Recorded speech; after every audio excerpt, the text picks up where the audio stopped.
All right, here we go.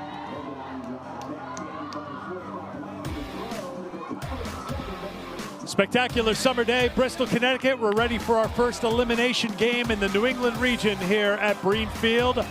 Portsmouth Little League, Portsmouth, New Hampshire, taking on Gray, New Gloucester Little League from Gray, Maine. The Maine state champions, the New Hampshire state champions, the rivals getting set to go head-to-head, trying to keep their summer of baseball going. The winner of this game will take on the loser of tomorrow's matchup between Vermont and Massachusetts. Those are the two teams that won yesterday. Loser of this game will see their Little League All-Star summer come to a close. With that, we welcome you here to Bristol alongside Gabby Sanchez. I'm Eric Frieden. It does feel like things change a little bit when you use that phrase elimination game, because you don't want the summer of baseball to end. Yeah, for these kids, they're looking at it saying, we want to continue playing baseball. Of course, that ultimate goal is getting to that Little League World Series. But the hard part is trying to forget about that and playing loose, because that's the only way to play baseball. It's having fun. New Hampshire was this close yesterday to being in that 1-0 game tomorrow, but they came up just short against Vermont. The only run scored in the game against Camel's Hump Little League was in the first inning on a wild pitch. That's the only run. It was a pitcher's duel. Portsmouth made plays. They hit the ball pretty hard, but right at Vermont players. Vermont made the plays and won it 1-0. So as a result, New Hampshire, which lost their opener in the New Hampshire State Championship Series to Bedford, came back, won 2 elimination games, 19 runs in the championship game. So this is not an uncomfortable spot for the kids from the Granite States, but they don't have any margin for error against this Maine team that lost to Massachusetts yesterday. So take a look at the batting order for New Hampshire with Sam Carter at the top of the lineup. Drayton Srimuksavan will bat second. Drew Cresta, Jack Lair, Ryder Raises will pitch and bat fifth. You see the next of the lineup, the rest of the lineup, all continuous batting order throughout here. So 1 through 12 will hit throughout the game. Not everybody plays in the field. That's why you see a couple of blank spots there. Wes Connick will be throwing at the start here for the kids from Gray, Maine, as they try to keep their season going. 0-1 Maine versus 0-1 New Hampshire. Wes hoping to celebrate with a little chicken Alfredo tonight, and throws ball 1 to get things started to Sam Carter. Had a long weather delay yesterday, but happy to say things look good weather-wise today. 86 degrees at first pitch. It is warm, but no precipitation in the forecast. 2-1 the count to Carter, who is 1 for 2 against Vermont. Just 2 hits for New Hampshire yesterday against Camel's Hump. Sam hit 6 yesterday. He's got some speed, and he's just shy of beating that one out. Maine makes the play, 1 down here in the top half of the first inning. Now with Wes Connick on the mound. Big kid, too. 5'7", 136-pounder. Well, he did have 11 strikeouts in the district championship game. So he is a player that can go out there. He can get a lot of strikeouts, throws the ball across the plate. And that's what they need. You don't want to give out free passes. And we've seen in yesterday's ball games, when you give out free passes, those come back to hurt you. 0-2 quickly the count to the second baseman, Drayton Srimuksavan. 0 for 2 against Vermont yesterday.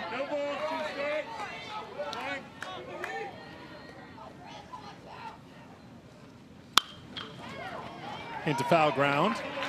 Maine lost to Bridgewater, Massachusetts 7-0. They ran into Dominic Mombaler, who had 12 strikeouts. But they went 4-0 in the Maine State Tournament, outscored opponents 23-8. You mean the Dominator? The Dominator. It's a nickname that will stick after his performance yesterday. We'll show you more of that in just a little bit. Gray won this regional back in 2023. It's their second regional appearance. Gray, New Gloucester, Raymond, GNGR out of Gray, Maine. Lined foul, and we'll do the 1-2 again.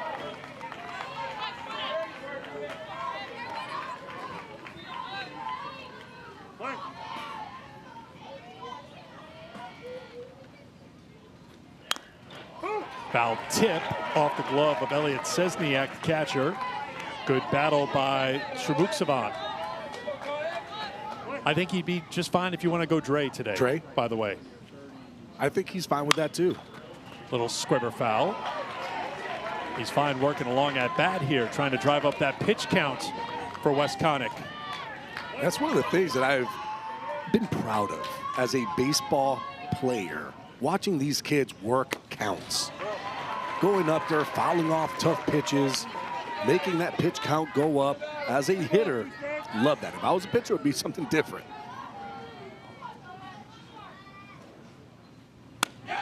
Called strike 3, got the corner. 9-pitch at bat. The battle won by Westconic. 2 down.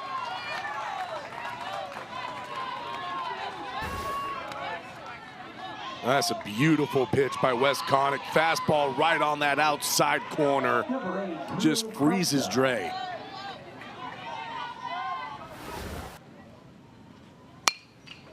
That slice foul off the bat of Drew Cresta, the third baseman, batting third. 0 for 2 against Vermont yesterday.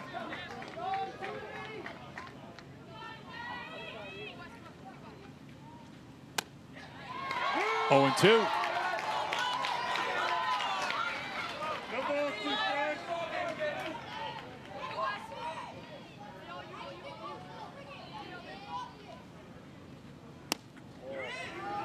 Just missed off the plate. 1 and 2 to Cresta. Well, that's a great miss. If you're going to miss, that's where you want. Down and away. Almost got the strike 3. Comes inside, framed by Szczesniak. Count now 2 and 2. Well, Westconic's pitching out there. He's working in, he's working out, down, up, trying to use all the quadrants. Cresta's worked the count full.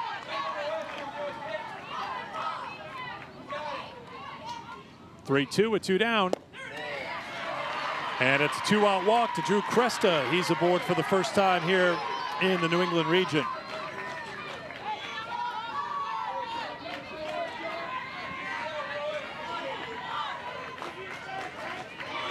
Number 34, Jack Lehrer. Cleanup hitter Jack Lehrer takes strike 1. Jack's got some good pop in the bat. Haven't seen it yet. 0 for 2 against Vermont. Where's that number 34 in honor of his favorite player, Big Poppy, David Ortiz, whose nickname is not Dab Squirrel like Jack. Connick throws over to first, 1-3 to retire the side. A walk is all for New Hampshire in the first. Maine coming to the plate when we come back to Bristol here in this New England elimination game.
Maine in their New England region opener ran into the Dominator. Dominic Mombuller had 12 strikeouts, gave up just 1 hit. Massachusetts, Bridgewater, Mass beat Maine 7-0.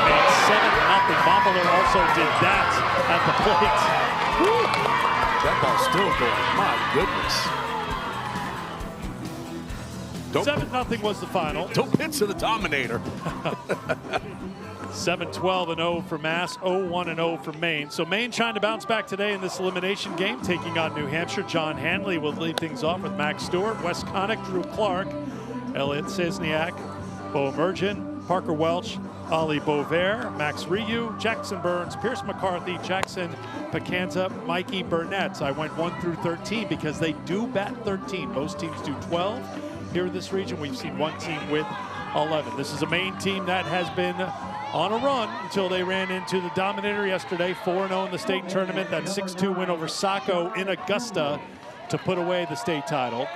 But they have come from behind to get to where they are right now, and now they're in an elimination game and facing the ace of this Portsmouth staff, Ryder Races. Ryder's last outing was the best of his career. Came in the state championship where he pitched so well, pitching Portsmouth to their first state championship since 2010. 4 hits, 6 strikeouts, and had 5 RBIs at the plate. Starting against John Hanley, Johnny Longlegs here in the first. It's up for a ball, it's 2-1.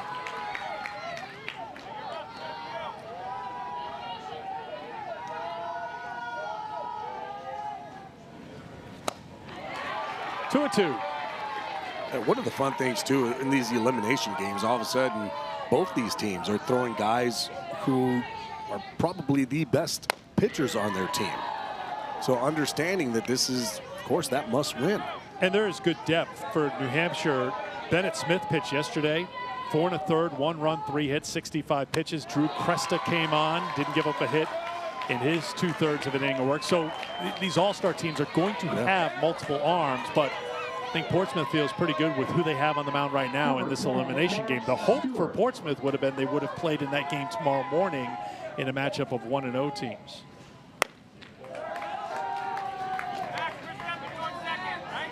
So Hanley is aboard to get things going for Gray New Gloucester Raymond, and here's Max Stewart, the shortstop. 1-1 to Max, who was 0 for 2 yesterday against Massachusetts.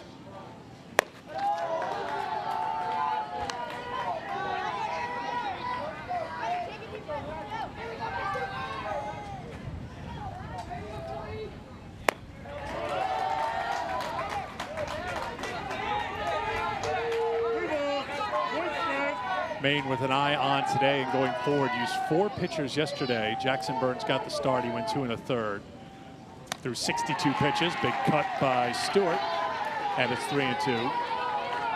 Emergent, Sesniak, and Clark also pitching yesterday. That's off the plate. Back-to-back walks issued by Races in his regional debut.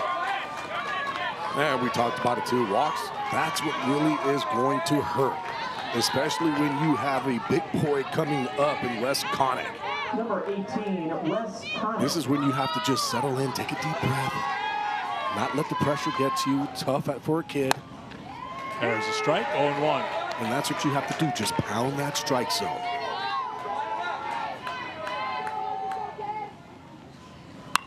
Breaking ball, little check swing, and it's 0-2.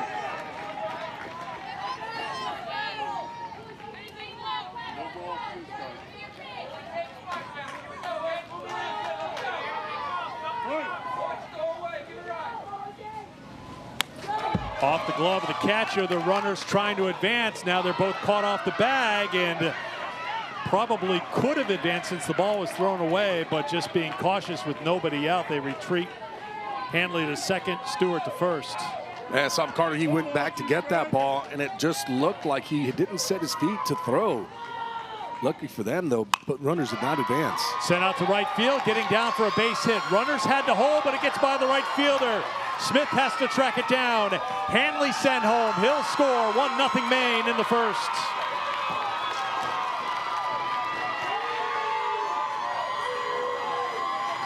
New Hampshire did not commit an error against Vermont. They were a very good defensive team, but an error costly here to put Maine in front. Yeah, really nice job by West Connick going the opposite way with runners on first and second. They were about to tag up.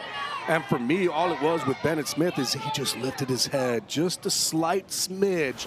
And because of that, ball gets underneath his glove. And all of a sudden now Maine with man on second and third and no outs. You're Bennett Smith, you're trying to make a play. You've got a runner at second. You might have caught the fact that he held on the base. So if he's going to try to score, you feel like a good throw. If they're going to get aggressive on the bases, you got him. Not only that, I saw Bennett Smith pick up that baseball after going, and he one-hopped it from close to the fence all the way home. So he has an absolute cannon. I think he felt that, oh, you're going to tag up. I might be able to get this and get you out of third. You're right. So after pitching yesterday, you're telling me his arm still looks pretty lively and fresh out there. Yeah, it's young. It's a young arm. Jealous. 3-1 to count to Drew Clark. Fouled off at the plate. Count is full.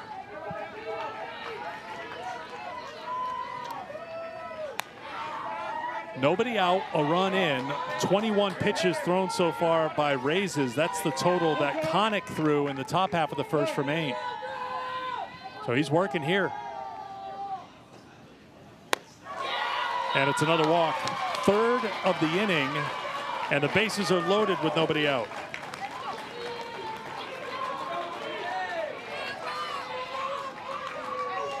And for Ryder, you could just see body language right now, right? He's just a little upset with himself. It's tough in these type of situations, especially for a pitcher, a young kid, knowing that, hey, look, if we win, it's because of me, and if not, it's because of me. And that's not the thought process that you have to have. You're trying to be too perfect. Let your teammates work behind you. You have the defense there. Defense is pulled in on the infield for Elliot Szczesniak. Hoping to cut down a run at the plate. Raises, misses for a ball. It's 2-0.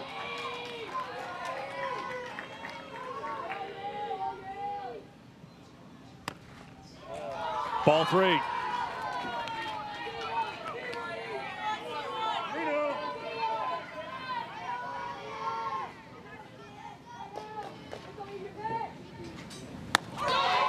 Four-pitch walk.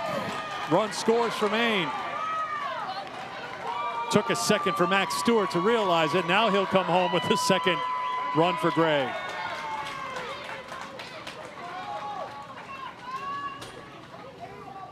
This is a good mound visit. Just try to settle down Ryder Raises. You could just see the disappointment in his eyes. So now it's just trying to pump him back up. Hey, it's okay. It's early on in the game. It's only the first inning. Got to stop it right here. So the Raises family, mom watching, but dad out there talking to his son right now. Charlie is the manager of this Portsmouth team.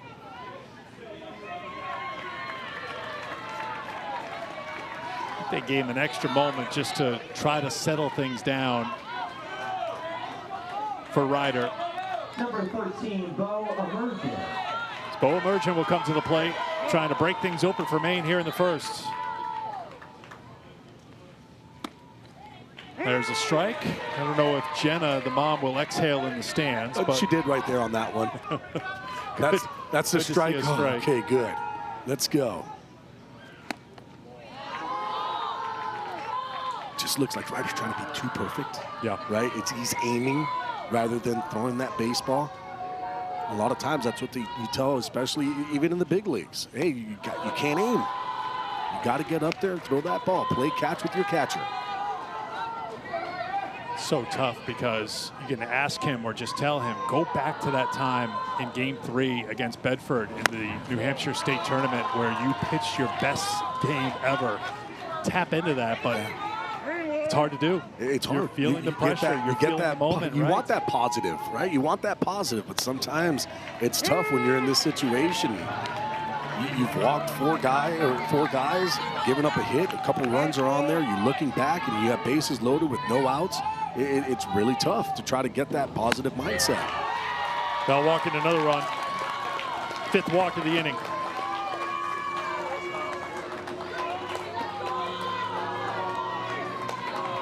Three nothing for GNGR. Number 6, Parker Welch. Here's Parker Welch. Tried to check his swing. He did on the appeal. Ball 1.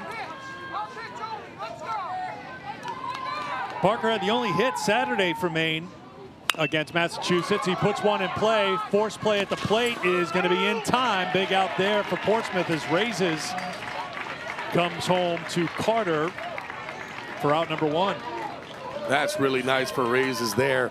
Kind of now that should take some pressure off. Okay, settle in a little bit. Get that first out.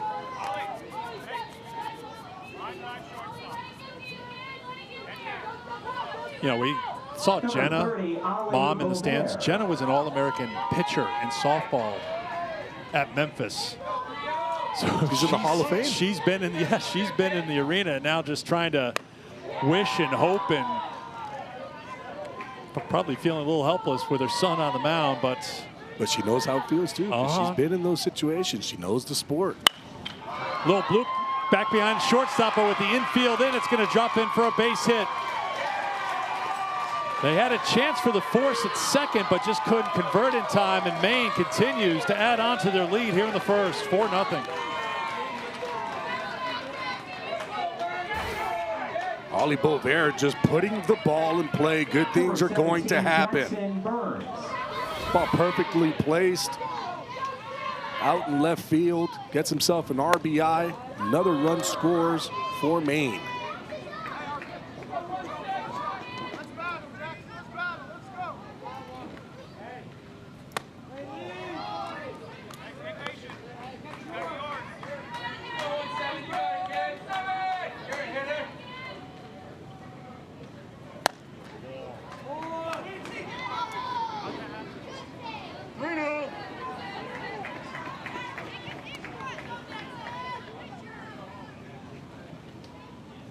On my scorecard, Max Ryu should be at the plate. Ryu as well. But Jackson Burns just walked.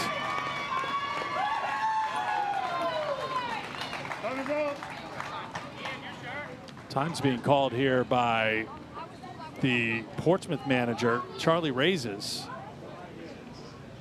I think he's going out to make a pitching change, but I do think that Maine batted out of order here, so I don't know what the protocol is going to be in this position. I had Ryu. Let me just check with Dave Freed here as well. He's our scorer. And this is Eric Hanley, the manager, is also the first base coach. Well, pitching change is being made here. I don't recognize Portsmouth saying, hey, they batted out of order here, or if that's something that's going to come from our official scorer. So, conversation with our plate umpire, Dave Kude.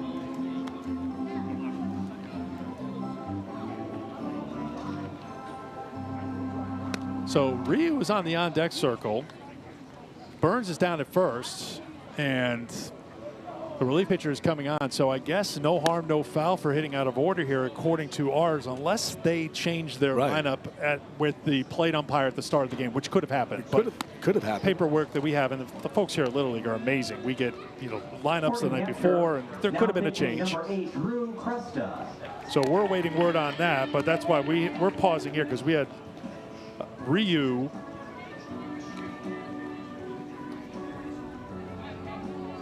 So pitching change here for Portsmouth. Let's start there. Drew Cresta, the big right-hander, is getting loose.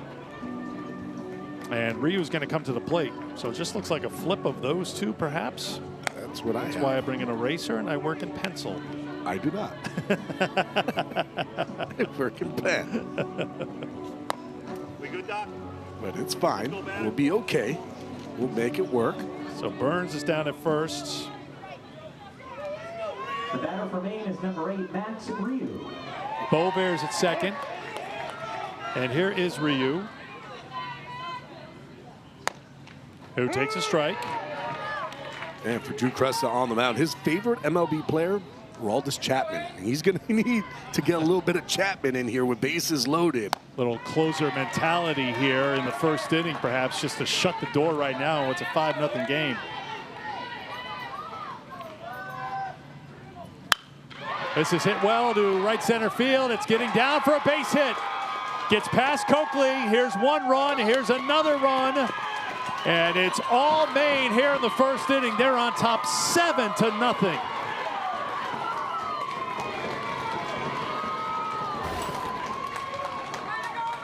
Max Ryu said, that's fine. You're going to come after me with the fastball. I'm going to get my foot down. Does just that. Hits the ball to right center field with bases loaded. Ball gets down two end up scoring. And boy, this is the main team that we heard about that can swing the bat. Number 11 here, Pierce McCarthy at the plate. Something that Eric Hanley told us when we talked to him before the start of this regional. Our pitching has been great. We've been waiting on the bats. That wait continued yesterday against Massachusetts, but the wait is over. 3 hits. The walks are going to be the big story, of course. But 3 hits coming in a timely fashion, and still just 1 out here in the first.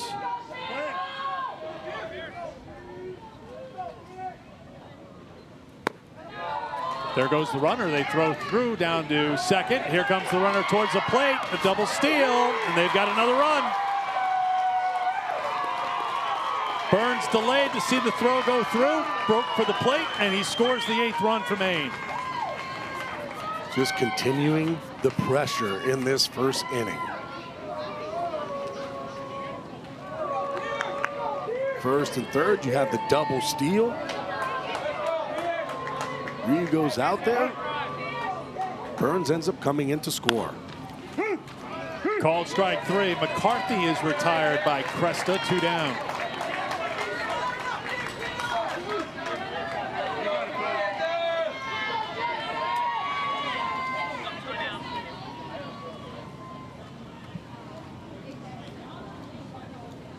Here's Jackson Picanza.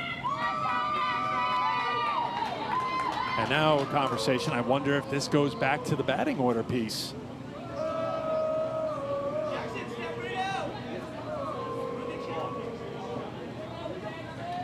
So that goes back. How many batters now, Gabby? Picanza now, McCarthy, Ryu, Burns. We flipped Ryu and Burns. Yep. We had Ryu ahead of Burns in the lineup. So it goes back 3 batters.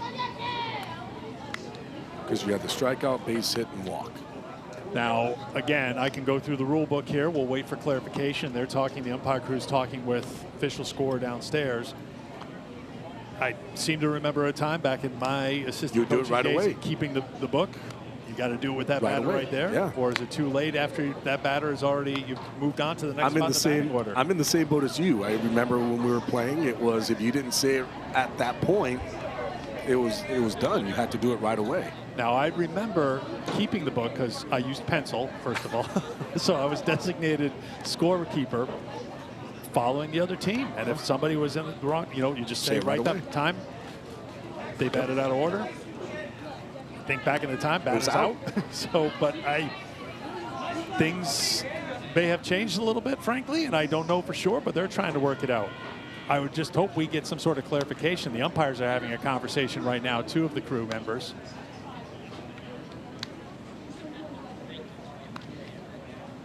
Garrett Nelson and plate umpire Dave Kude. And score back behind the plate there, behind the fence.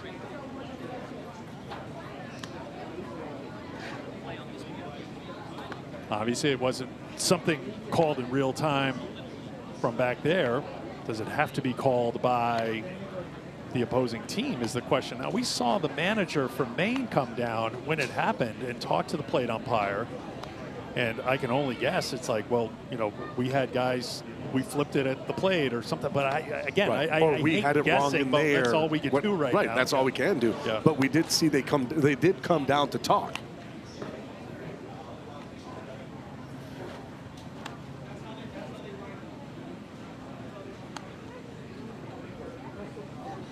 So they're still trying to sort it out. I mean, my feeling here, and I'm a couple years out of I'm with you on that, baseball, though. but it's just like you've got to do it in right the away. moment. Right.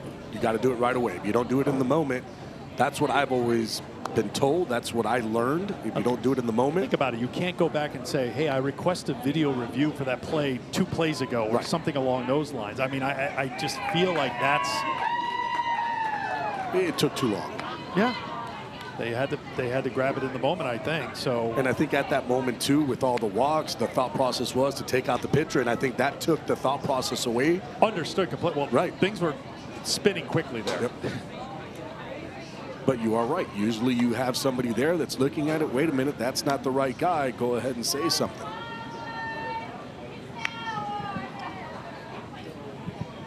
That's a long discussion. Looks like our graphics department has dug through the rule book to find what they could be debating here. Team must appeal before the first pitch is thrown to the next batter. Okay, so And this has already been a couple we're batters. beyond that, Yep. so this shouldn't be a long discussion. If that's what they're talking about, I don't know. You know, It's I'm gotta be. assuming It's it's gotta got to be. I agree with you 100%, Gabby. But Because there's nothing else that has been going on. if this is the case, if they're Really? talking about batting out of order, well, it's 2 batters ago, so it's like, well, 1 pitch. Now, my thought process is, for the next at-bat, do they revert back? Maybe that's what they're trying Or to does determine it here. stick to where they're at? What is the batting order now going forward? Well, we're going to find all that information out. That's for I sure. hope so. I'm almost tempted to have you take your headset off, go And just go- downstairs, and just eavesdrop. Yeah, just going, hey guys, live TV. Just You know kinda what? figure I'm some going to do things that. out. I'll You want be to right go back. for it? You want? I'll thin skull it. Go for it. I'm sure our friends here who are working this tournament, they've been awesome. Oh, We'll get information Oh, yeah. handed to us just to make sure it's clear. But again, we're filling and we- airtime here, and our speculation is if they're talking about batting out of order, we're talking about something that happened 2 batters ago. So And the rule book says what conversation the over. right rule book says what the rule book says. So I don't know if what you're to your point, Gabby. It's like, well, what happens going forward? Who bats where? Which feels like something you can work out in the half between innings. But if you want to take off your headset, go for a walk. Let me know. But you want me to? It's You been- want it's to been- filibuster for a little while? it's been what, a 5-minute day, a little bit Yeah, over 5 minutes now. 5.5 We're minute closing delay. in on 6-minute delay here. Fans are getting restless. They're playing. I don't know. Or- There's a or huddle they're- going on. They could be, the kids over there, they're huddled around the phone. They could be listening to what Gabby Sanchez has to say is going on because they don't know in the stands. And they're saying he doesn't know either. Because right now They're young and impressionable. You faked it really well. Right now, Now, this is what we should do. Jackson Bacanza, he's waiting on deck. He's trying to stay loose, works in a little dance a little bit. yeah, There he goes. Come There on, he Jackson. goes. A little more, kid. Yeah, this is what we should do. Now, we don't want a little dizzy bat situation here, Jackson, because you got to go hit. But he's just like, Jackson's a vibe right now. This is how you handle a 6-minute plus delay for some rules interpretation. Jackson's dancing some more. Hey, I'm going to tell you right now, if Matt Schick and Runes are just laying out to listen to hear how we're handling things right now, we're trying, but Jackson's our entertainment right now. He is very, But very true. Little League Baseball Regionals continue with Little League Around the Bases, presented by Dick's Sporting Goods. Whip around coverage every region, continuing throughout the day. ESPN Plus with Matt and Runes. How about Jackson Bacanza? on, When Jackson. you're Get looking the at floor him, going, he wears a sock on his left foot, inside out, for good luck. See, this is when you know you're into a 7-minute plus delay when Gabby Sanchez starts getting to sock-wearing superstitions. I would love for him to go pants up so we can make sure that that is true. That's true. Yeah, you That's what he told us. My good luck charm is I wear, and it has to be the left foot. It can't be the right. It has to be the left foot. Sock inside out. Okay. That's what gives him the good luck. I just want a little bit more dancing from Jackson. He's gonna. Oh, here give we it to go. you. He's Yeah. gonna give it to you. Come on, kid. Oh, he's doing his home run trot? Is that a little home run trot it is. practice? Okay. It's, Jackson, your entertainment value is off the charts and you don't even know. Go find some shade. You've been in the sun too long. that's that when you start to get too bored, you're like, all right, let's go. All right, we're 8 minutes plus in. They're trying to sort it all out. So while they continue to go through the rule book and straighten some things out, let's show you what's happened here in this 8-run first inning for Gray, New Gloucester, Raymond, Little League out of Gray, Maine. A walk, an RBI single by Wes Connick. A walk, fielder's choice, run retired at the plate. Then that's when we ran into the main team batting out of order, but wasn't caught in real time. That's what we think is being discussed right now by the officials. Max Ryu with the 2-run single. Pierce McCarthy with a strikeout. We're anxiously awaiting the at-bat by Jackson Pacanza, but he's done a good job keeping us entertained while he's been setting a new Little League record for longest time in the on-deck circle. Yeah, we're almost into pick and clover stage here. You know, taking you back to your more like T-ball days. You know, this is what 12-year-olds do. But we got the outfield having a picnic out there. You know, throw them a blanket, fellas. Good to see everybody. See, this is the point where if I was a coach, I'll throw a ball out there and tell my infield, hey, keep warm here, throw that ball around. Yeah, we saw Drew Cresta warm up a little bit, but there's only so much you want to throw. Infielders taking a knee. Poor Max Ryu has just been all alone down at second base there, just doing a little housekeeping, a little gardening. Just playing with the sand. It's fine. It's like at the beach. Yeah, these guys, you know, like Portsmouth is right near the New Hampshire coast. You know, they can go over to Great Island Common at Newcastle, down to Cable Beach, put out a blanket, get the sun, but they're doing that right now here on the outfield grass in Bristol, Connecticut. It's not quite the waves of the Gulf of Maine breaking against the shore on the New Hampshire coastline, but it's close enough. You're here in Bristol, you're at the regional, and we're at a 10-minute mark in this delay right now.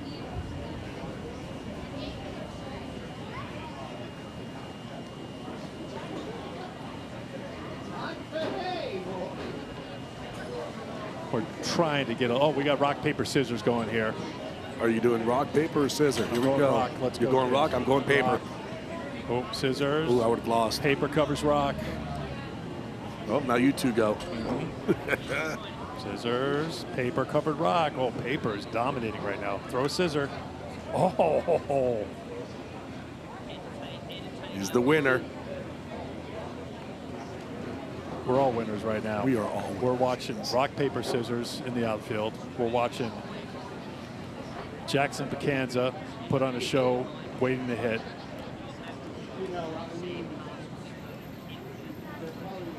They're still trying to sort out the batting order and batting out of order for Maine, who scored 8 times here in the first. Maine fans, Portsmouth fans, anxiously awaiting an explanation. It looks like we're getting close here as the umpires are breaking up.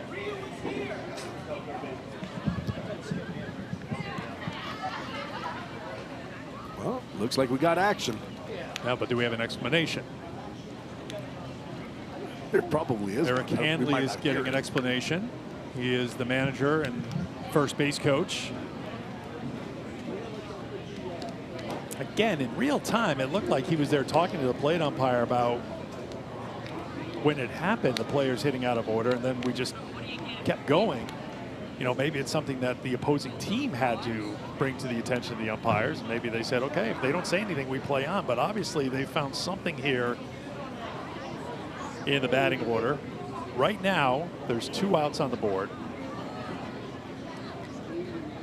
Question is, if something happens here and they put 3 on the board, although Handley's staying in the first base coach's box.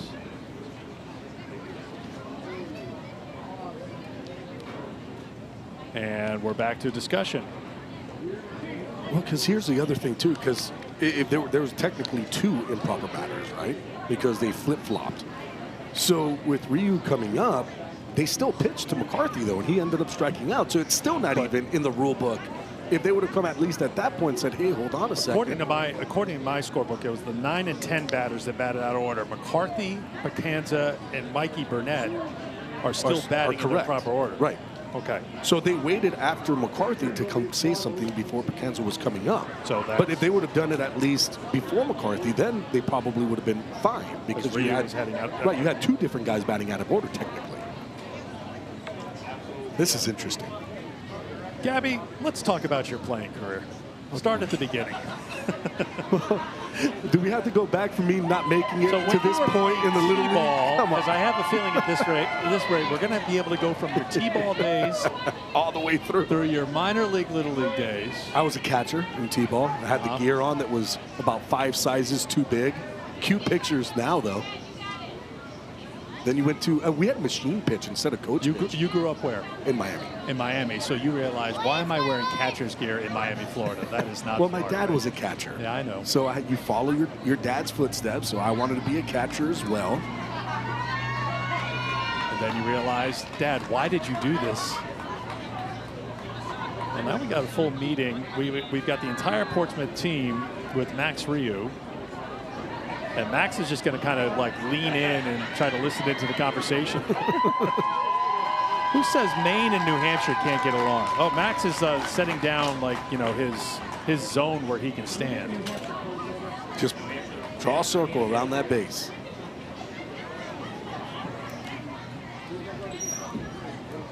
You know, the Portsmouth kids may be saying, is this all your fault because you let your teammate bat before you and you were supposed to hit?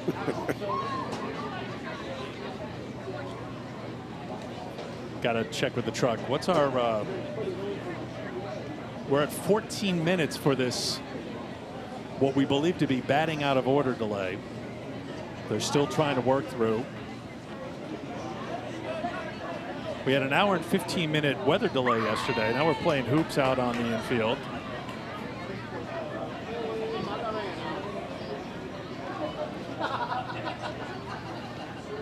So the manager for Portsmouth, Charlie Raises, over there listening to what the umpires have to say. Maine has scored 8 times in this inning.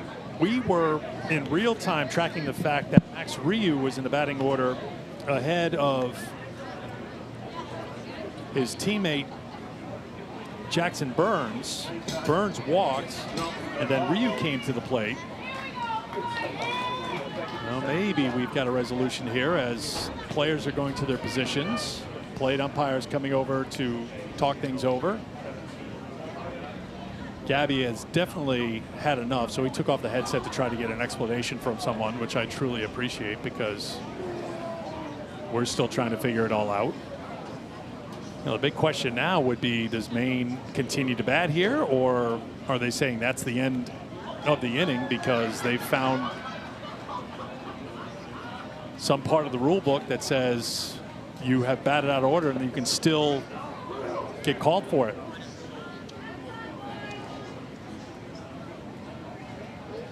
So that's Eric Hanley, the manager for Great New Gloucester Raymond, getting the explanation from the plate umpire, Dave Coude. Gabby Sanchez is getting an explanation from the folks here in the press box. So next time you hear his voice, I'm sure he'll be able to sort things out. Something tells me Gabby's probably getting a little bit more confused. I know this is a long delay, and it just completely has stopped the rhythm of the game. All right, so now this is something I didn't have at the bingo card. Pierce McCarthy, who struck out, is heading to the plate. So why is Pierce McCarthy batting? Because he just struck out.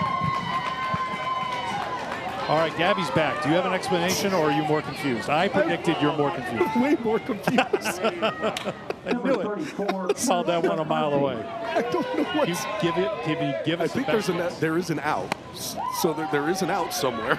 Because now there's McCarthy struck out, right? He did. But he's back at the plate. But he's back at the plate. Apparently,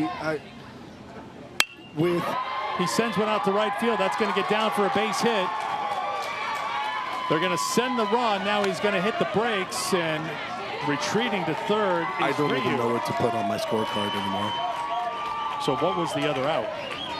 I think what they did was, once Jackson Burns hit for Ryu, once Jackson Burns hit for Ryu, apparently it legitimized Jackson Burns, and then McCarthy was supposed to come up to hit. And I'm guessing that Ryu is the one that was called out. I'm sorry, Ryu's standing down. But he's standing on third base. So I don't know who's on first, what's on second. I don't know at third base right now. So now we're trying to get some clarification. So Dave's doing stats for us. He says Burns, who's the one who hit out of order, has been called out, but he came to the plate and scored. So then, do you take off his run? I don't. So it should be 7-0. Is the score 7-0 or 8-0? Is the next question. Oh, you got it. Oh boy. Ouch. Now he's going to be dancing. This is the dance he doesn't want to do. Sounded like it was right on the elbow, didn't it? It did.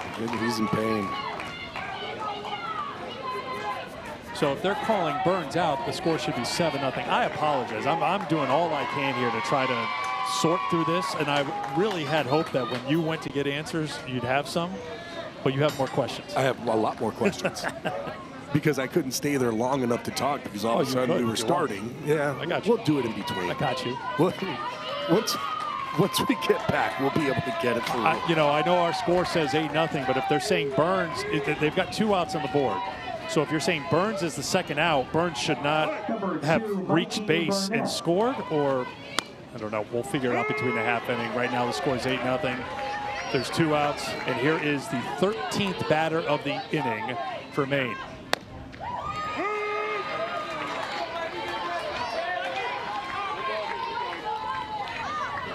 Apparently they're saying it is still 8. Okay. There's a strikeout. That will do it. Okay, so in this 90 second, is this a 60-second? Can I get a 90-second break so I can try to get some answers, please? Can I'm making a request for a 90-second timeout here. Back to Bristol in a moment. 8-0 for the moment.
Okay. Go back to the same one that was there.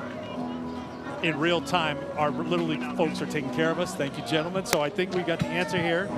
So Burns batting out of order. They went back to that, but so even though he was called out, the run still stands. So it is 8-0. Burns was the out. The original batting order is what they're going to go to again. The second time around here. So we had the most unique, and you played baseball for a long time. I've been around baseball a lot longer than you. A guy who was called out scored. Never seen that before. Okay, you've seen something here for the first time. I think there's a lot. That's my big takeaway. There's a lot of people that have seen something for the very first time. I don't know how to, I want the scores to figure out how we're writing that in the book. That's your homework assignment, fellas. So we're just during that break, we're trying to figure it out, and everybody's trying their best to educate us, but it's definitely something we hadn't seen before. The bottom line, and that's all we're interested in right now, 8-0 at the end of one inning. They batted through the lineup, and we're back up to the top of the lineup. Order will stay the same as it was in the beginning of the ballgame. But we had someone called out. Yes. Who scored a run. So what they did tell me was that if Max Ryu didn't go up to hit, then it wouldn't have been a problem at all. But if he would have just stayed back in the dugout, there wouldn't have been any issue. Max Ryu was thrilled that he hit because he got the base 2-run single. Right. So you're going to take that trade from Maine, right? I would take that trade in a heartbeat. But that would have simplified everything. That was something. It was, and we learned something. Did we? No. We did. You could be out and score a run. That's true.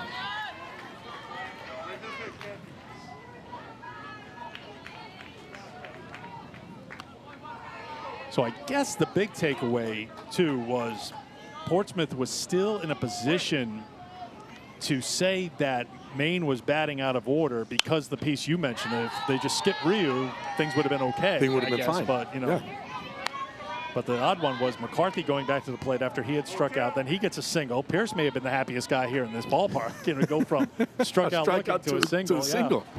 He loved it. We tried our best to make Jackson Bacanza an internet star, and the price he had to pay was taking one right off the elbow. Ooh. That one sounded like it hurt. So all 13 went to the plate for Maine.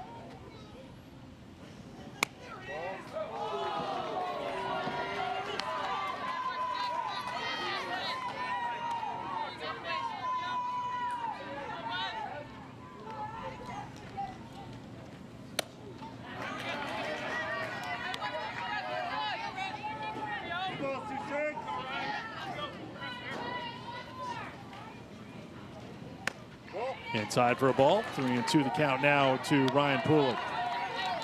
Raises with the ground out. Coakley with the ground out. And here is Ryan as Wes Connick throwing strikes with an 8-0 lead.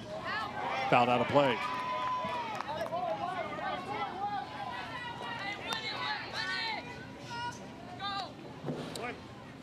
I have yet to receive word that our 17-minute filibuster is being clipped off and sent to Cooperstown, but we still have a chance to hear before too long. 1-2-3 inning. Connick gets it done. He's retired 4 in a row. 8-0 Maine after 1.5 here in Bristol.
A little info about Gray, Maine, not too far from the largest city in the Pine Tree State, Portland, home of the Maine Wildlife Park, but also home of the 2023 New England Regional Champions. Gray went to Williamsport 3 years ago, and this group trying to follow their lead. In fact, 3 kids on this team had older brothers who played on that team 3 years ago here in Bristol and made it to Williamsport.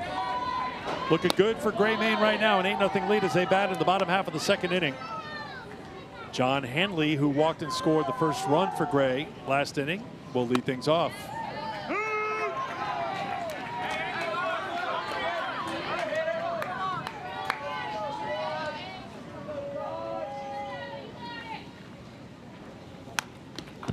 Drew Cresta comes inside for a ball. 1-2 to John.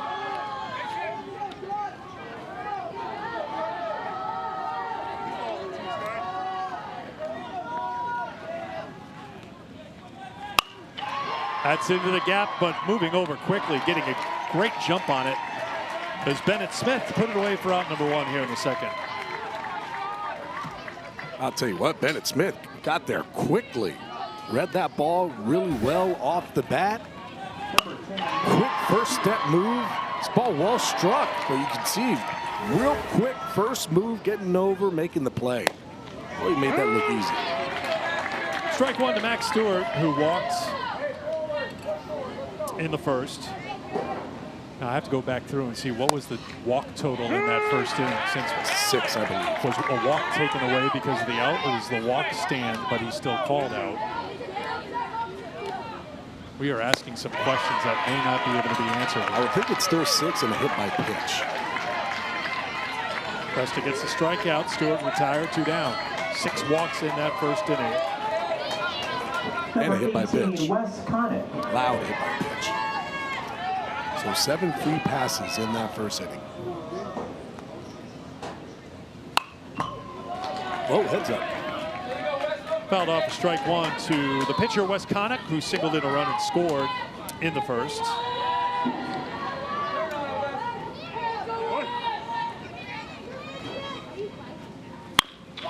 Through the hole, left side, a base hit.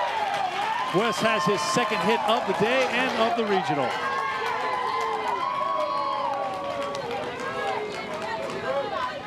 Love it when a pitcher helps himself. Number 99, Drew Clark. Big cut by Drew Clark for strike 1. Mentioned it's Gray, New Gloucester, and Raymond, Maine. Clark, one of the Raymond kids. He has a base hit to right field. That's Drew's first hit of the regional. Now, this Maine team is swinging it right now. I know that they say that, the at-bats really haven't been there. It's been pitching and defense. But, boy, they're taking some really good swings at the plate. 6 hits now for Maine, and a wild pitch will advance the runner 60 feet.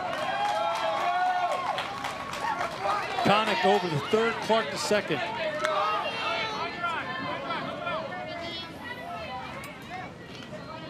Okay, so we're still trying to put a bow on that 17-minute delay.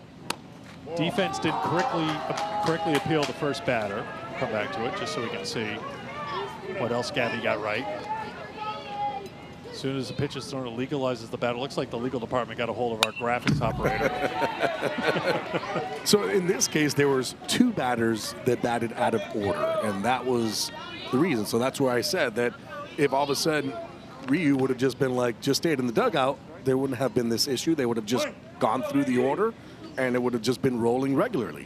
But since he came to hit after, that made it 2 illegal batters coming in. So we've legalized 2 batters. I don't know anymore. I need a coffee. That's off the screen. Do the 2-2 again to Szczesniak.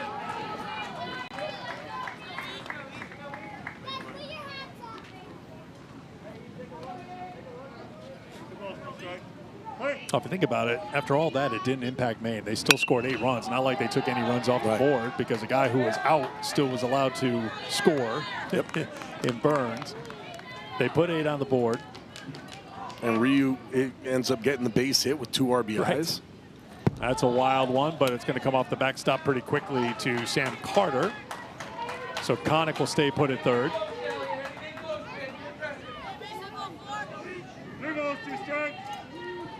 3-2.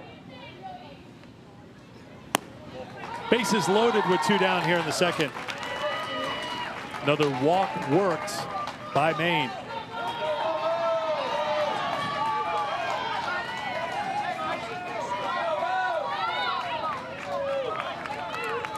Szczesniak at first, Clark at second, Connick at third, and Bo Immersion at the plate. Bo takes ball 1. Bo ended up walking in his first AB, looking to get himself a nice hit with bases loaded. Tapper back to Cresta, who will throw over to first. Now will do it. Maine leaves them loaded in the second. They're on top 8-0 as we head to the third in this elimination game in the New England region in Bristol.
You can follow these amazing kids as they experience their own Little League World Series adventure. Download the Little League World Series app, watch the highlights. You can see photos, schedules, and much more available in the app stores for Apple and Android devices. Portsmouth Little League, Portsmouth, New Hampshire, Gray, New Gloucester, Raymond Little League from Gray, Maine. The matchup in this elimination game, New England Regional, the winner to take on the loser of tomorrow's Vermont Mass game. That game will be played Wednesday, so 2 days of rest for the winner of this game after playing yesterday. So Monday, Tuesday, that's very important to keep in mind for pitch use here. Yeah, just kind of looking at it and the way that this game is going with Wes Connick on the mound, he's at 32 pitches. He can get to, what, 50 pitches is what we looked at? Until where he can only rest for 2 days, which means that if they do win this game, he would be ready for that next game if they want to use him again and utilize him. And from what you've seen from Wes so far, he's someone you'd want on the mound in an elimination game on Wednesday. He's somebody that I feel like they trust in elimination games. And it's a lot of strikes. I mean, he's just been filling up that zone. So again, the winner of this game gets 2 days off before taking on either Vermont or Massachusetts on Wednesday. And you can see that key number is going to be 50. And remember, too, it is basically 50 plus a batter. If it goes long, it reverts back to that last number. Boy, he is looking good on the mound. And 36 pitch is a strikeout. So Bennett Smith one down. And what it shows is when you're throwing strikes, and that's exactly what Connick is doing, you're going to be successful in this game of baseball. It doesn't matter what level you are at. Filling up that strike zone is key. Here's Tyler Hodges. 5 in a row retired by Wes Connick.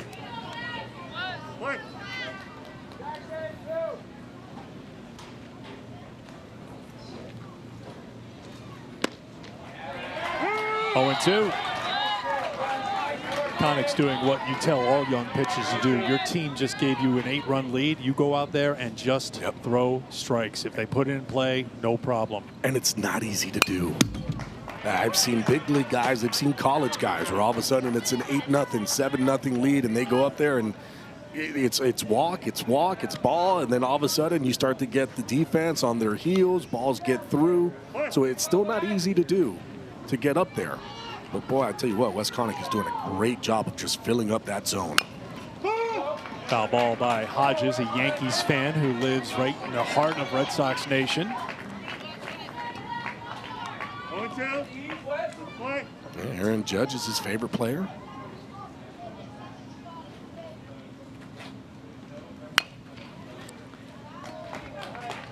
Got the reputation for being a gritty player, and we're seeing that in this at-bat right now as Portsmouth has had just one base runner.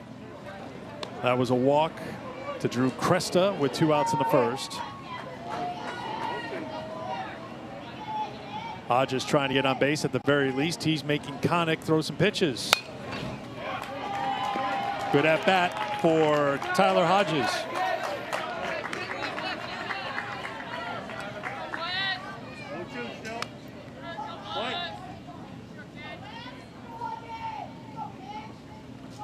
Another 0-2. On the corner, strike 3. Connick continues to deal. That's 3 straight strikeouts, 2 down. Just filling up the zone. He's working in, he's working out, both sides of the plate. He's also working up and down.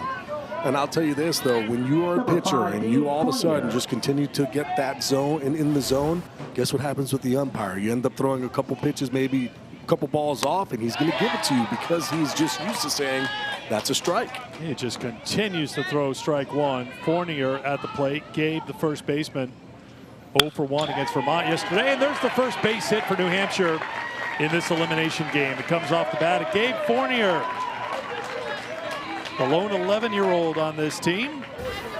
Comes up big for Portsmouth, trying to break the ice. And for Gabe Fournier, it's what you got to do. You got a pitcher on the mound that's throwing a lot of strikes. Swing the bat. Be ready, because you know he's going to be around the zone. You're going to get something, just drives it right back up the box. Ball 1 to Grady Maloney, the shortstop.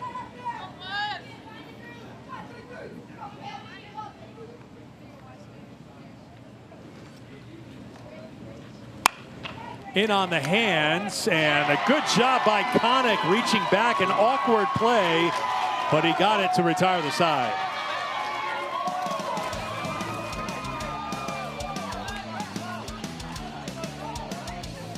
Tricky one going back over the mound, but Wes is getting it done today.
Three regions playing here in Bristol. This is the New England region. Massachusetts with a 7-0 win over Maine. Vermont with a 1-0 win over New Hampshire. Those two teams will meet 9 a.m.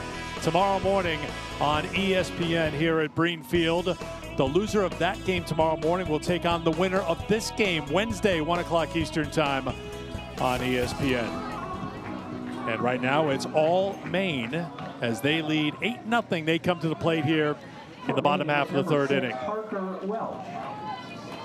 This is a New Hampshire team that had an 8-0 lead over Bedford in the state tournament and lost 9-8. So they've been on the other end of a 8-0 deficit and figure things. Bedford figured things out in that game, but then Portsmouth figured things out after that when they came back and won game 2 and game 3 to advance on here to Bristol. Well, all that says is that this New Hampshire team can put up a lot of runs. So for them, it's just basically about keeping the game where it's at. Hopefully your offense can go out there, kind of put up a couple. You don't have to put them all up in one inning. So Parker Welsh walks.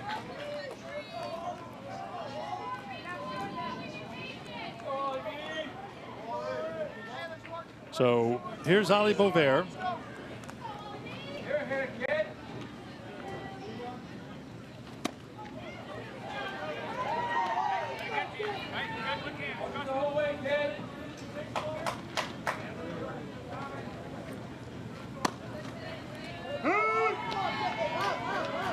Number 30, Ali Bovair. Well, Bovair got himself a base hit in his last at-bat. He's taking some good cuts at the plate, too. That's one thing that I've been looking at with this Maine team. It seems like every single guy is coming up. They're staying in the strike zone. And when they get their pitch, they're getting their swing off. 1-2 to count to Ali Bovair.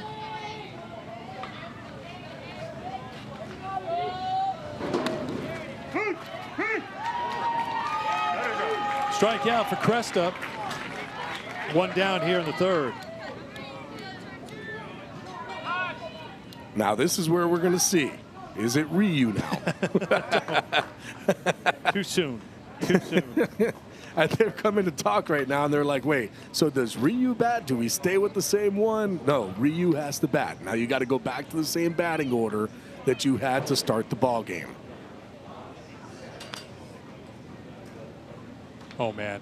I was so hoping we had this all worked out. It's not. And I know that that's what they're talking about right now, and I think that's what they're saying. And it's got to be Ryu. Okay, this is what we started with. So Bovair just struck out.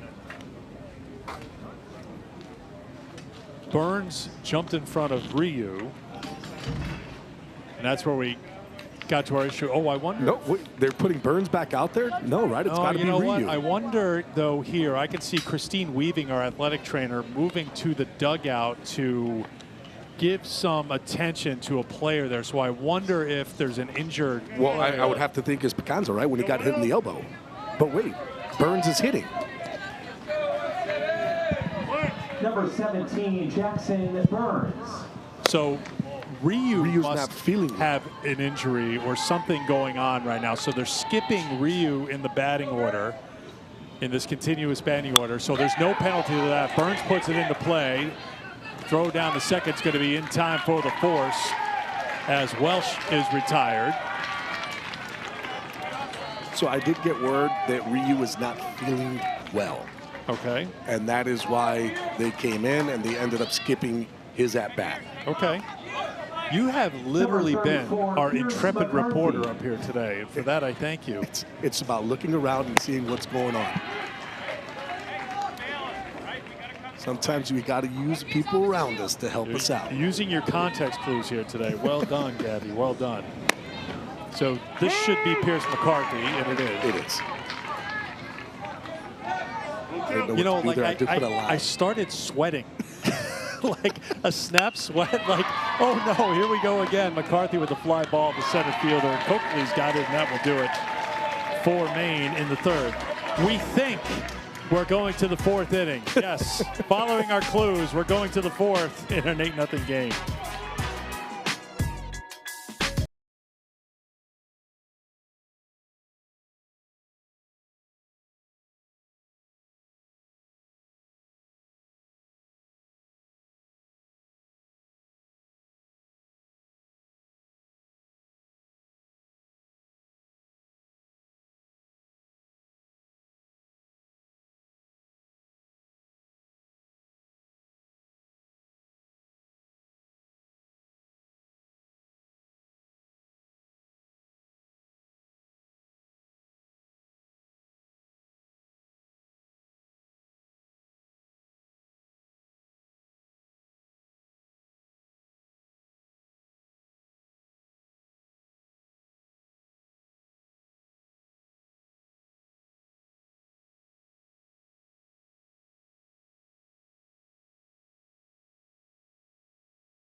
You can find Little League on Facebook, X, Instagram, YouTube, and TikTok at the official handles at Little League. And don't forget to use the hashtag LLWS.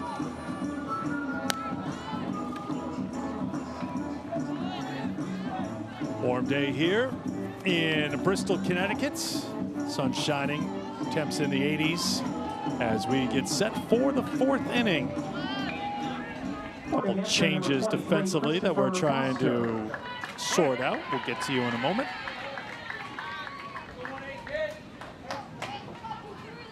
Christopher Foster to lead things off for the Portsmouth Little League All-Stars, and he starts with a ground ball. Hard hop came off the shoulder of the shortstop, Max Stewart. Stewart, a sure-handed shortstop, but that one took a funny hop, and it will be scored a base hit. Yeah, I mean, there's nothing that Max Stewart could have done on that one. That ball well struck. A lot of cleats on that infield right now. And it definitely hit a divot and came straight up on him.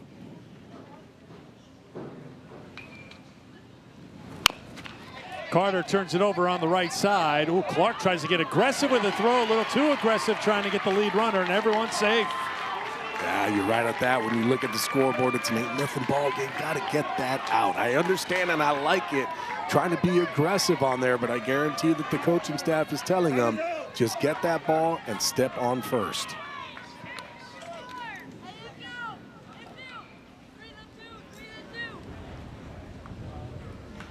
So 49 pitches here for Wes Connick. So he can go another batter. He would hit 50 with his batter, but you can go beyond back, the number, right. and then it just would be in the books as a. But it looks like they're going to take him out. I think so. He handed the ball over, 36-50 zone performance here, so he's eligible to come back on Wednesday, and they are going to make the pitching change right here. So, just as I was getting set to tell you about the defensive changes, the new center fielder is now the new pitcher. Elliot Szczesniak is going to come on to pitch for Maine. So here's what Connick did today, giving up the 2 hits, a walk, 4 strikeouts. He's responsible for the 2 runners on base, and he leaves with nobody out here in the top half of the 4th inning.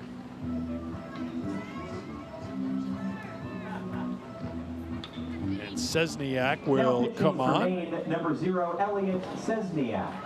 And Connick will move out to center field. McCarthy was in center field. McCarthy is back behind the plate now for Maine. And Burns went to left field for Max Ryu, who will emerge in the new third baseman. So here is Elliot Szczesniak, who is ready for a warm day with what you can see under his hat. Got the bandana? That hat is not going to stay on top of that bandana, apparently. He's trying to come up big here for Maine. Comes into the game with an 8-run lead. 2 hits for New Hampshire so far. One of those hits coming in this inning. The previous hit came with 2 down in the 3rd inning off the bat of Gabe Fournier. Szczesniak has a nice little slider that he just finished on. More of a slur. Gets around a little bit. A little wrinkle, though.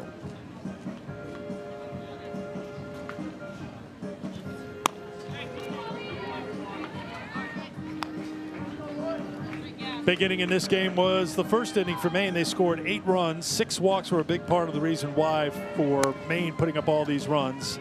Took an 8-0 lead. Portsmouth didn't get that hit until the 3rd, as I mentioned.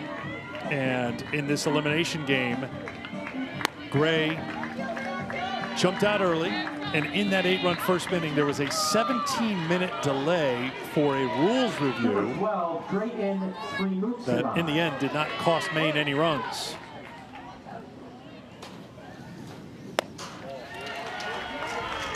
Here's the number 2 hitter for Portsmouth, Drayton Srimusavan. Struck out in the first against Connick.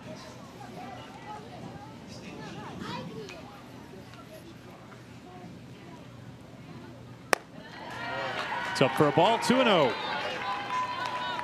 You kind of look at it, you like the move, getting, Connick out because of the way that he's throwing that baseball and understanding the way that the game is going.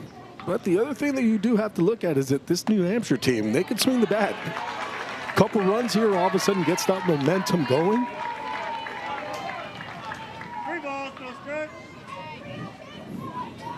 And if you're New Hampshire, you think you're due. Yeah. It is the time now. The time is now. Base hit to right field. Bases loaded for Portsmouth with nobody out here in the 4th inning. And this is how the game of baseball goes. All of a sudden, the team starts to get hot. Trey does a nice job of letting that ball get deep, hitting it out to right field. Smart job with the hold, too. There's no outs, no reason to try to run yourself out of an inning. Let your team go out there with bases loaded. See if all of a sudden you can put some crooked number on the board. Just missed for ball 1.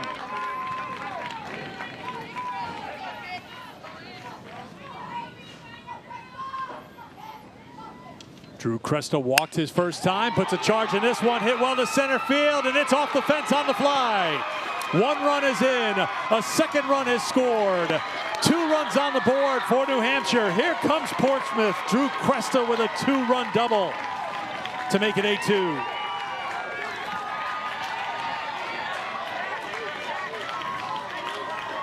Boy, Cresta almost got it. This ball off the top. Boy, what a good swing. Short, compact to the baseball, right off the tip top of the fence. Off the glove of the catcher, McCarthy. No advance by the runner at third. But all of a sudden, one hit happens. Now you got an 8-4 ball game. But how about that swing? Short, sweet, compact. Ooh, right off the top of the fence with bases loaded. And still no outs. Jack Lair's got some good pop in his bat. Takes it inside for a ball and up. 2-0. You know, Lair with his power, 2-0 count. He's looking for something here that he can drive. Looks at a pitch on the outside corner for a strike. It's 2-1.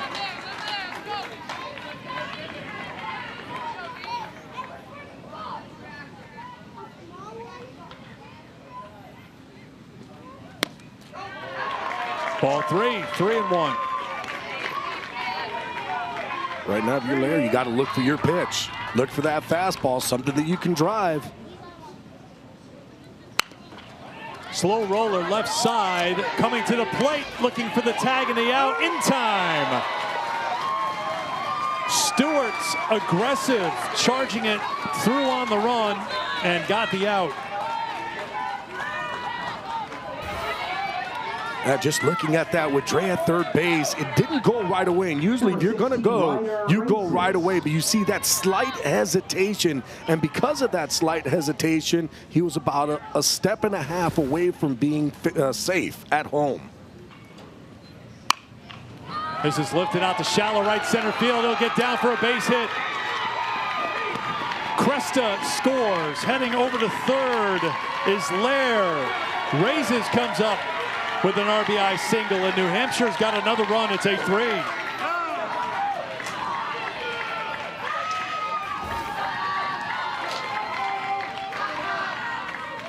Raises again, and you start to look at, you know, this New Hampshire team. We talked about it. They can score runs.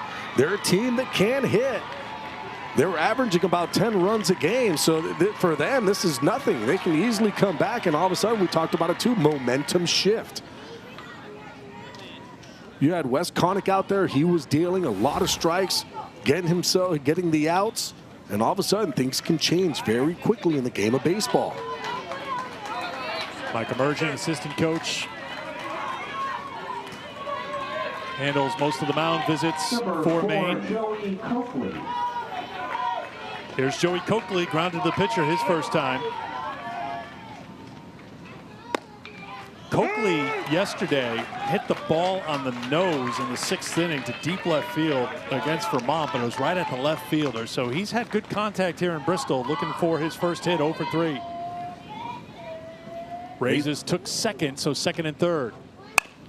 This is to the left side, and it's dropped by the shortstop. Everyone's safe. Run scores, 8-4. Even if it's fielded cleanly, they're still going to score. That Stewart, certainly going to get a run if Stewart can get the out at first, but they are going to charge an error to the shortstop. Yeah, I mean, this is going to be an error. This ball well hit. And all I was looking at is what Stewart. I think Stewart took his head off the play because he was seeing all the runners in front of him, and just taking his eyes off, he couldn't secure that ball in the glove.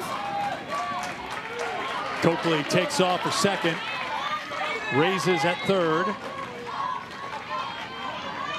4 runs in this inning for Portsmouth. Ground ball, fair ball down the line. Raises scores. Coakley scores. It's a 2-run double for Ryan Poulin, and New Hampshire's within 2.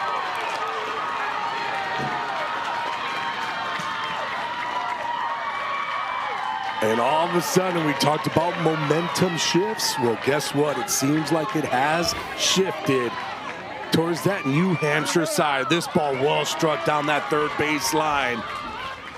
What you're seeing, too, is New Hampshire just being aggressive on the bases. They've taken a couple, easy scoring from second, have another guy in scoring position. And all of a sudden, we have ourselves a ball game.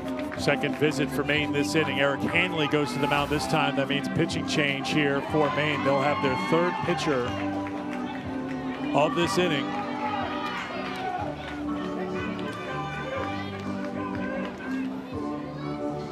Looks like Drew Clark is the next man up for Maine. New Hampshire is down 8-0 entering the fourth inning. They have put 6 runs on the board. The number 12 hitter, Christopher Foster, got things started with a single. Carter reached on a fielder's choice on the aggressive play by the first baseman, and then Shemuksavan had the single. Cresta with the 2-run double. Lair reached on a fielder's choice and scored. Raises had an RBI single. Coakley reached on an error. That brought in a run, and Poulin with the 2-run double. 6 runs on the board as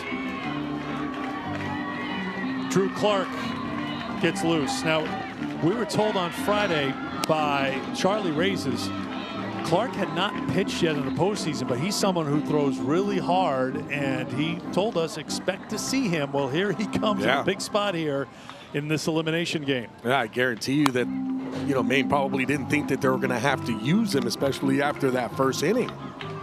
But here we are in a ball game where you're looking at New Hampshire, the way that they've been swinging the bat. This 8-6 game now, I mean, all of a sudden we have ourselves a ball game again.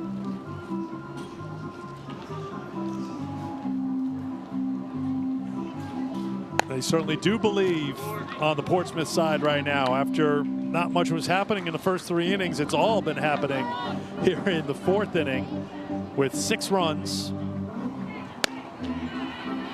A reminder, Portsmouth didn't have a hit until 2 outs in the third inning, the last inning, and they've picked up 5 hits here in the fourth. Winner of this game next plays Wednesday, 1 p.m. against the loser of tomorrow morning's game between Vermont and Massachusetts, a meeting of 2 1-0 teams.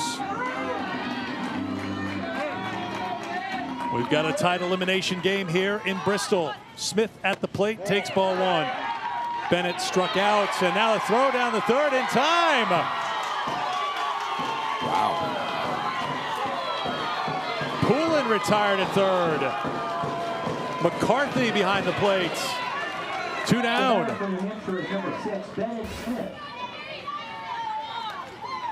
Really nice job here with McCarthy. Almost like a delayed steal. Beautiful throw. Right on the base. Perfect for the tag, straight down on the foot. What a good arm by McCarthy behind home plate. That is a rally eraser right yes, there. That arm, throwing it right on the money, getting the out at third. Base is empty now with 2 down, 2-1 the count to Smith. 2-2. They weren't lying about Clark. That's a good fastball. That's a rear back, and here it is.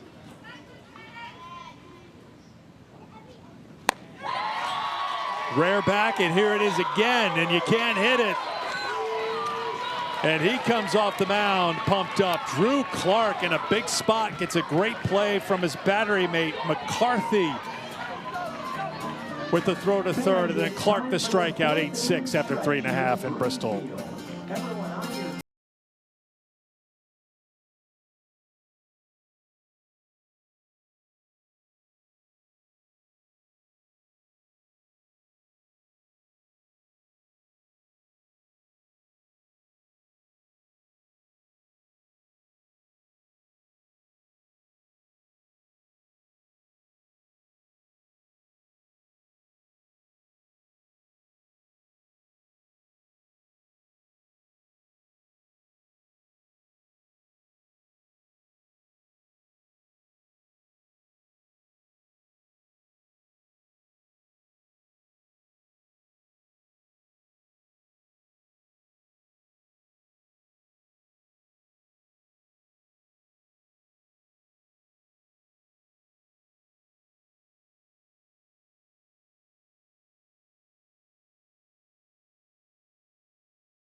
Well, it's been a wild game here.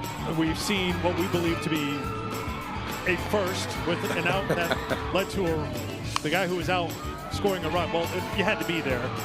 But New Hampshire was there in the 4th inning. What stood out to you, Gabby, about this New Hampshire team? Well, here's the thing. They earned every single one of them because they were swinging the bat.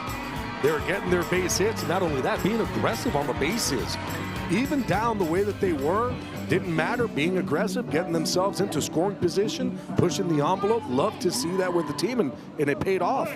For Maine, number 23, Jackson Bacanza. Jackson Bacanza to lead things off. Lays down the bunt. It will spin foul for strike one. Jackson was hit by a pitch his first time.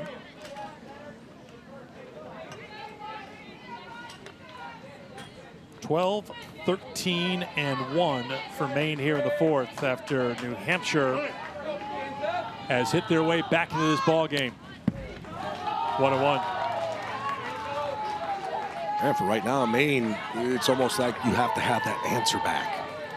This game is all about who's winning, who's going, who's hot right now. 1-2. You've got to try to get that back.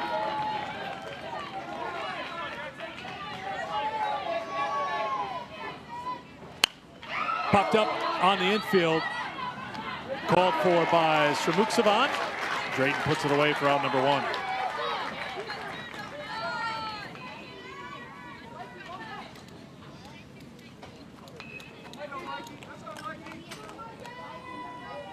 Drew Cresta came on in that 8-run first inning. He has settled things down for Portsmouth.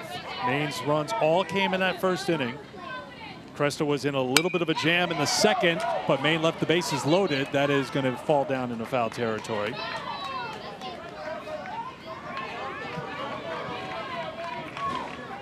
Oh, and 2 to Mickey Burnett. 1-2. 1.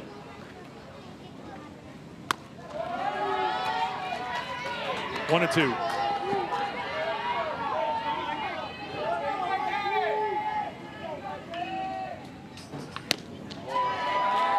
Burnett lays off. Cresta wanted it, didn't get it.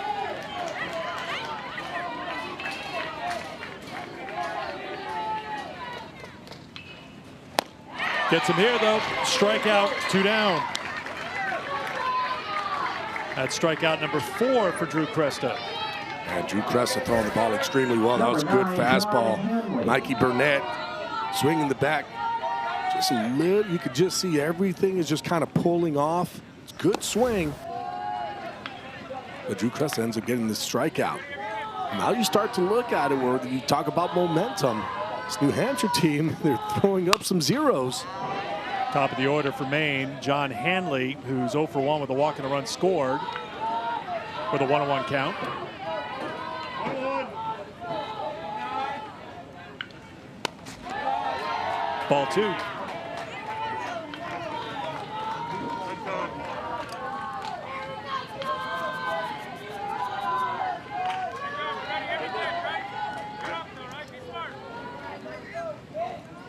Wait for me, Fick, wait for me. 8 runs in the first for Maine, but they have not scored since. Popped up left side in foul ground, and putting it away for the out is Jack Lair, and that will do it. 1-2-3 inning for Drew Cresta. The momentum continues to build for New Hampshire, but they are down by 2 as we head to the 5th at Bristol.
can to make some shade up there. Hello, Maine fans.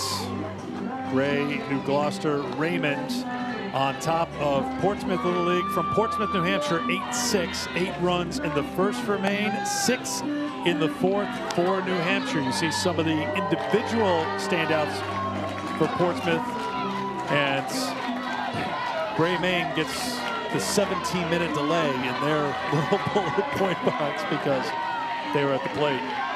Wouldn't that be interesting if that run that counted, even though they We're out. called that batter out, is the difference in this game? Oh, what a play! Max Stewart's been known to lay out to make plays. He got up to pull that one down.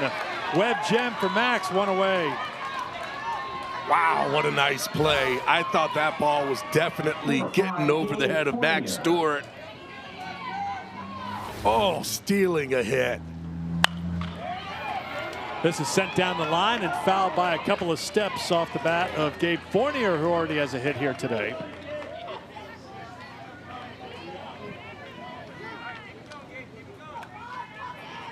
Great play by Max, who's been gobbling them up all summer at shortstop for the Gray All-Stars.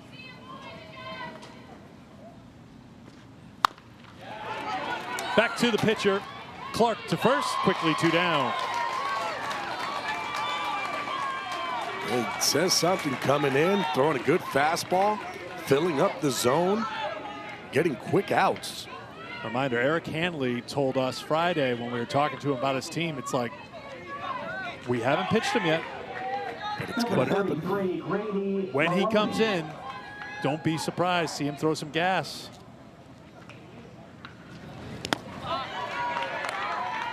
Grady Maloney.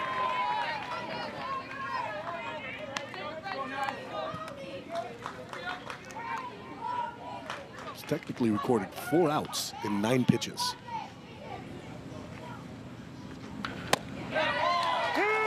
One 1. Grady popped out to the pitcher his last time. 1-1.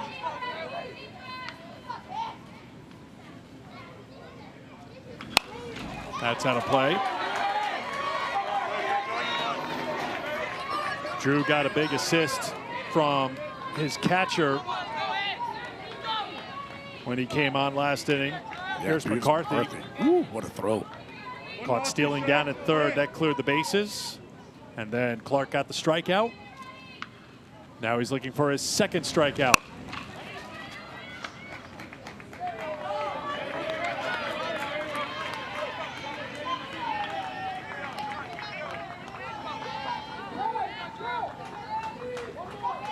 Pierce began the game playing in center field.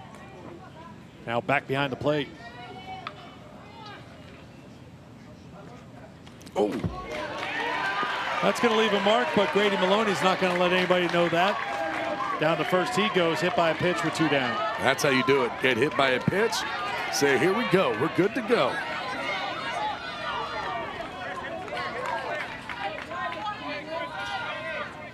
Here's the number 12 hitter, Christopher Foster, who singled and scored the first run for Portsmouth last inning. Ball 1.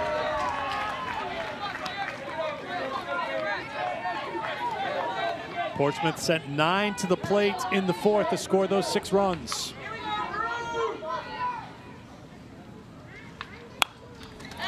One 1.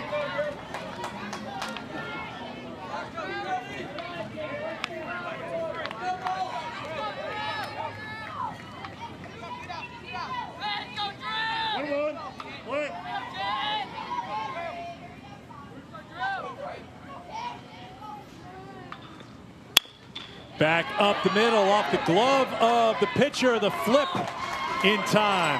Good job by Stewart, made the subtle adjustment to make sure he got it. The flip over to Hanley, and that will do it for Portsmouth in the top of the 5th. We played 4.5 here in this elimination game in Bristol. Maine on top of New Hampshire by 2.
There are 10 regions sending teams to Williamsport this coming week for the Little League World Series. 3 here at this facility, Greenfield and Bristol. We'll have an elimination game tonight in the Metro Region. It'll be Rhode Island and Connecticut. Be with you about 7 o'clock is the scheduled first pitch for that one here. As Lincoln, Rhode Island and Darien, Connecticut will go head-to-head. The winner will stay alive here in this modified double elimination tournament. When we get to the regional championship game, even if a team is undefeated, it's one game, winner take all for the spot in Williamsport. I like it. Get to the championship, one game settles it all.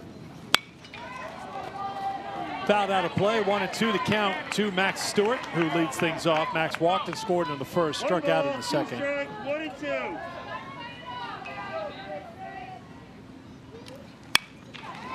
High fly ball, shallow right field. The center fielder moves over to right center to get it. That's Coakley. One away.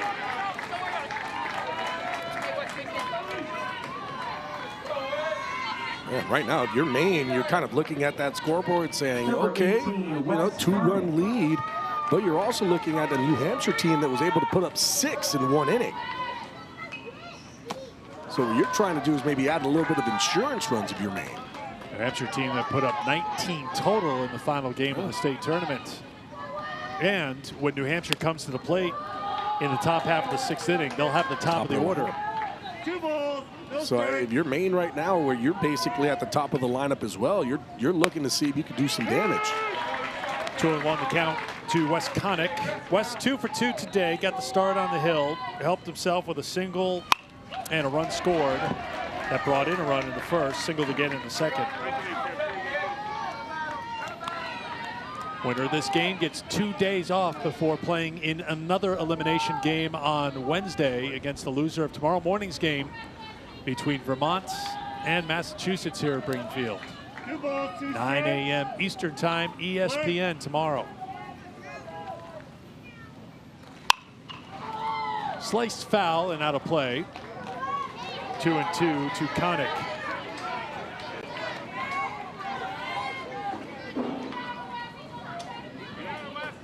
Play.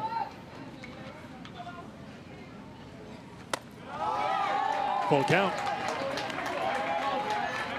Wes Connick has had himself a very nice day. Not only what he was able to do on the mound, but what he's done with the bat. He's on again for the 3rd time. This is for ball 4. It's a 1-out walk to Connick. He has himself some really good at-bats. Number 99, Drew Clark. Drew Clark will step in. Drew Clark with a huge swing. He was hoping that he'd be able to launch that one and put 2 runs on the board for Maine. This is hit well to right field, and it's over the head of the right fielder. Raises, goes after it. Connick heading to 3rd. He's being waved around. Clark not too far behind. The throw comes in and gets away. Clark will hold at 3rd, but an insurance run for Maine as Connick scores on the triple by Drew Clark. 9-6. And Drew Clark knows how big that run is. Boy, he was taking some big swings. Just finished fouling one off. That one he's able to stay on and drive it the opposite way. Great job, too, by Wes Connick, too. Off and running.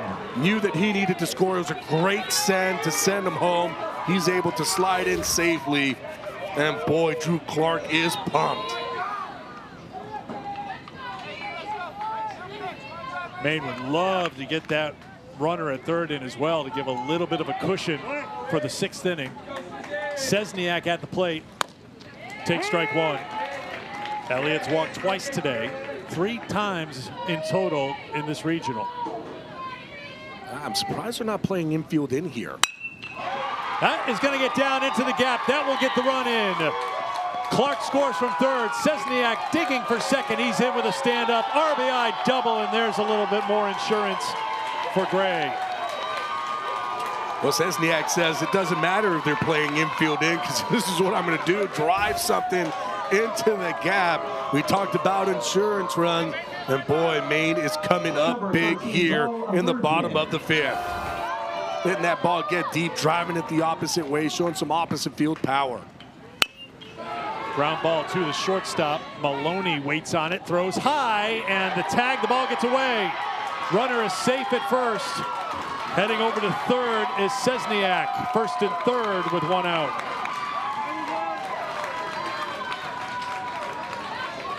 Emergent reaches on the air. And Emergent hits this ball right to Grady Maloney at shortstop. And I think what happened is that Grady Maloney, he did the right thing, looks at Cesniak at second, but he didn't turn that shoulder to get himself in a good angle to make that throw over to first. He ends up sailing it high. And Emergent ends up being safe at first.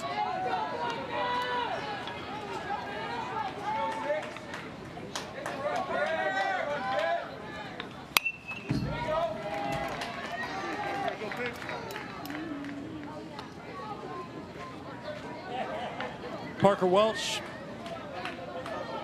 reached on a fielder's choice and scored in the first, walked in the third. Down he goes on strikes, 2 down here in the fifth. 5 strikeouts now for Drew Cresta, who's been so good in relief, but finally Maine gets to him in the fifth.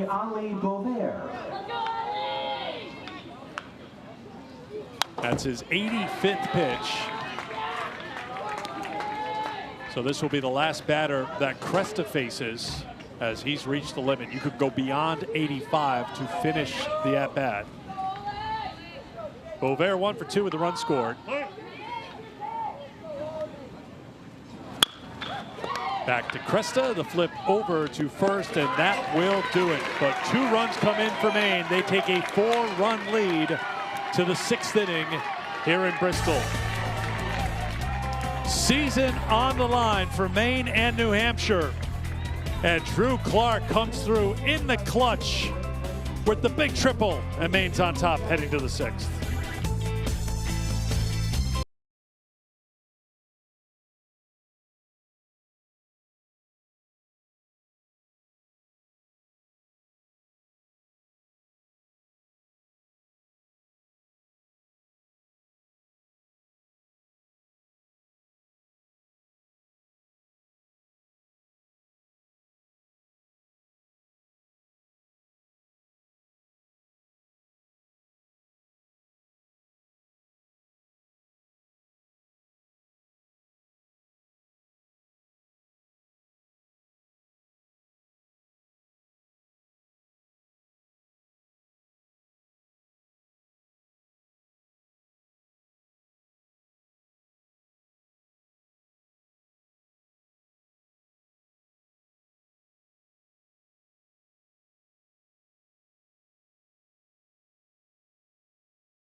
Heading to the 6th and final inning in a 4-run game. New Hampshire down by 4, but they do have the top of the order coming up in Carter, in Srimuksavan, and Cresta. They scored 6 runs in the 4th, and it was the top half of the order who got it done. Carter scored a run. Cresta brought in 2 runs and scored. Lair scored. Reyes scored and brought in a run. Coakley scored. So these are the guys who got it done in the 4th. Can they get it done in the 6th and keep their season going? Loop out to shallow right field, but coming on quickly is Bovair, and he's got it 1 down here in the 6th as Carter is retired. And again, with Drew Clark on the mound, it's going to be fastballs, try to throw a whole bunch of strikes. If New Hampshire's going to earn it, they're going to have to do it by swinging it. They're not going to get the free passes.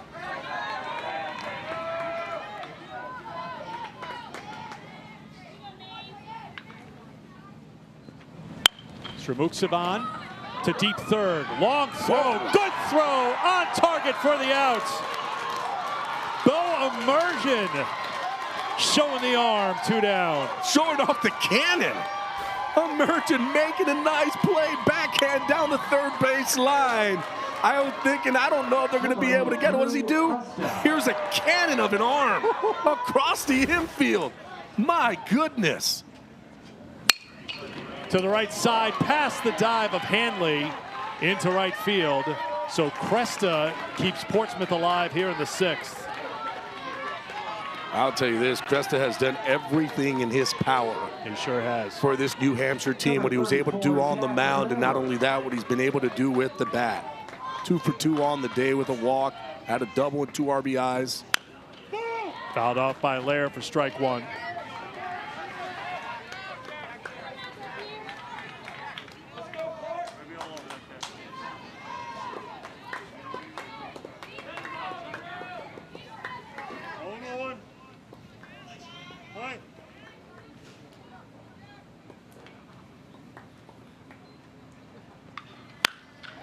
Line shot into the glove of Bo Immersion.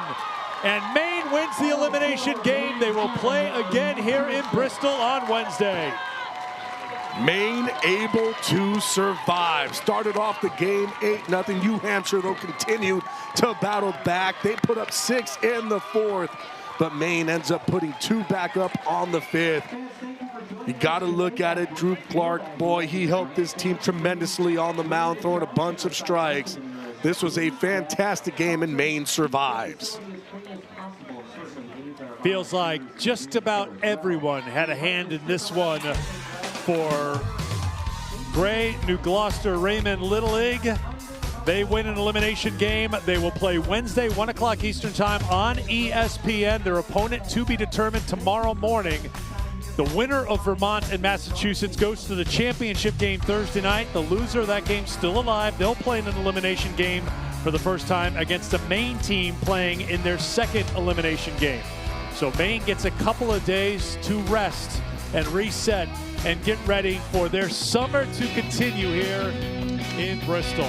8 runs in the 1st. New Hampshire came back with 6 in the 4th. Maine picked up a couple in the 5th for a little bit of a cushion, and they end up winning it by a final score of 10-6. For Gabby Sanchez and our crew, Eric Freed, so long for now from Bristol.